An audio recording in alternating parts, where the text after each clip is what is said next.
नेताजी सुभाष चंद्र बोस की 125वीं जयंती समारोह में शामिल होने प्रधानमंत्री मोदी आज पश्चिम बंगाल पहुंचेंगे। बंगाल में इसी साल होने जा रहे विधानसभा चुनाव से पहले पीएम मोदी का यह दौरा काफी अहम माना जा रहा है। दूसरी तरफ पश्चिम बंगाल की मुख्यमंत्री ममता बनर्जी भी कोलकाता में सुभाष चंद्र बोस को अपने अंदाज में श्रद्धांजलि देने पहुंचेंगी।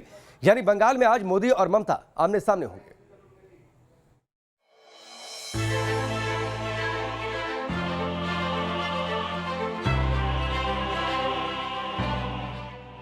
आज मौका नेताजी सुभाष चंद्र बोस की 125वीं जयंती समारोह का है, लेकिन ये दिन पश्चिम बंगाल में सियासत के लिहाज से बेहद अहम रहने वाला है। उसकी वजह है एक तरफ प्रधानमंत्री मोदी का बंगाल दौरा, जहां वो कोलकाता में नेताजी सुभाष चंद्र बोस की 125वीं जयंती समारोह में शामिल होंगे। दूसरी तरफ सीएम ममता बनर्जी भी कोलकाता में नेताजी सुभाष चंद्र बोस के जयंती समारोह में शामिल होंगी। यानी पीएम मोदी और सीएम ममता बनर्जी आमने सामने रहने वाले हैं। नेताजी सुभाष चंद्र बोस की 125वीं जयंती को बेहद खास बनाया जा सके, इसके लिए पीएम मोदी उन्हें श्रद्धांजलि देने सुभाष चंद्र बोस की धरती यानी बंगाल में मौजूद रहेंगे। सरकार ने उनके जयंती पर हर साल 23 जनवरी को पराक्रम दिवस के रूप में मनाने का फैसला किया है। आइए अब आपको बताते हैं प्रधानमंत्री मोदी का पश्चिम बंगाल में आज क्या कार्यक्रम रहने वाला है। प्रधानमंत्री मोदी दोपहर 3:30 बजे कोलकाता पहुंचेंगे। उसके बाद वो नेशनल लाइब्रेरी जाएंगे। वहां सुभाष बाबू से संबंधित इंटरनेशनल कॉन्फ्रेंस में भाग लेंगे। उसके बाद आर्टिस्ट कैंप में होंगे। नेशनल लाइब्रेरी में ही 4000 मीटर के कैनवास पर सुभाष बाबू की याद में एक पेंटिंग बनाई जा रही है। इसमें सुभाष चंद्र बोस के जीवन को दर्शाया जाएगा। वहां से पीएम मोदी विक्टोरिया मेमोरियल जाएंगे। आगे कल्चरल परफॉर्मेंस भी होनी है। इस समारोह में पीएम मोदी मौजूद रहेंगे।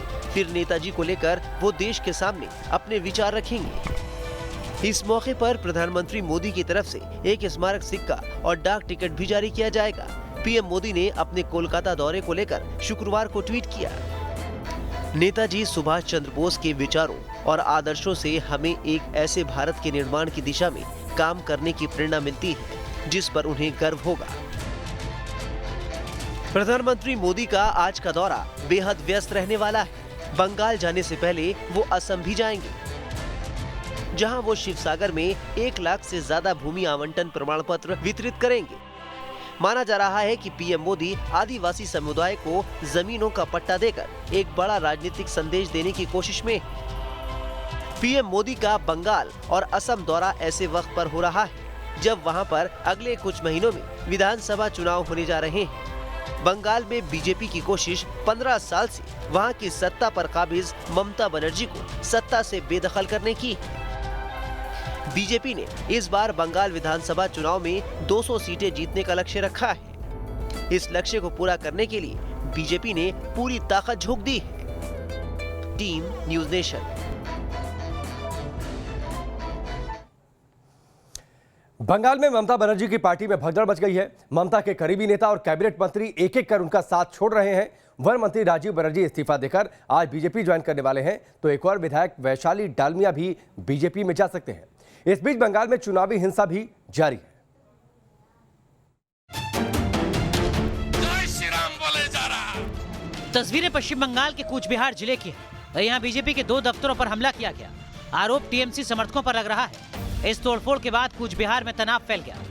एक तरफ बंगाल में विपक्षी पार्टी के कार्यकर्ताओं को टारगेट किया जा रहा है, तो वहीं दूसरी तरफ ममता बनर्जी के करीबी उनके कैबिनेट मंत्री एक एक कर उनका साथ छोड़ रहे हैं। पहले शुभेंदु अधिकारी, फिर लक्ष्मी रतन शुक्ला और अब राजीव बनर्जी। बीते 2 महीने में ममता बनर्जी के तीसरे मंत्री ने कैबिनेट को बाय बाय बोल दिया। सियासी गलियारों में चर्चा है कि राजीव बनर्जी जल्द ही बीजेपी का दामन थाम सकते हैं। बनर्जी ने मुख्यमंत्री को लिखे पत्र में कहा है, मुझे ये बताते हुए खेद है कि आज 22 जनवरी 2021 को कैबिनेट मंत्री के पद से अपने कार्यालय से इस्तीफा दे रहा हूं। आपको बता दें कि 2019 के लोकसभा चुनाव से लेकर अब तक 16 विधायक तृणमूल कांग्रेस का दामन छोड़ चुके हैं। ममता सरकार में ताकतवर मंत्री रहे शुभेंदु अधिकारी तो बाकायदा बीजेपी में शामिल होकर ममता सरकार को उखाड़ फेंकने का दम भर रहे हैं। 2 लाख 13 कारा जय श्री राम बोले जा रहा। जय जय श्री राम, जय जय श्री राम। बीते 2 सालों में ममता बनर्जी के करीबी कई बड़े नेता बीजेपी में शामिल हो चुके हैं। इसकी शुरुआत हुई लॉकेट चटर्जी के इस्तीफे से। लॉकेट चटर्जी ने 2015 में टीएमसी छोड़ी, अब हुगली से बीजेपी सांसद हैं। साल 2017 में मुकुल रॉय टीएमसी छोड़कर बीजेपी में शामिल हो गए। 2019 में अनुपम हाजरा ने भी बीजेपी का दामन पकड़ लिया। 2019 लोकसभा चुनाव से पहले टीएमसी विधायक अर्जुन सिंह भी बीजेपी में शामिल हुए। टीएमसी के सांसद रहे सौमित्र खान भी 2019 के चुनाव से पहले बीजेपी के हो गए। हाल ही में टीएमसी नेता और विधायक अरिंदम भट्टाचार्य भी बीजेपी के खेमे में शामिल हुए हैं। प्रधानमंत्री नरेंद्र मोदी के बंगाल दौरे और इसी हफ्ते होने वाले अमित शाह के दौरे से पहले बंगाल में सियासी उबाल देखा जा रहा है। ऐसे में अगर कुछ और टीएमसी नेता बीजेपी में शामिल हो जाएं, तो बड़ी बात नहीं होगी। Team news nation. वक्त पर ब्रेक का, जल्द वापस लौटते हैं।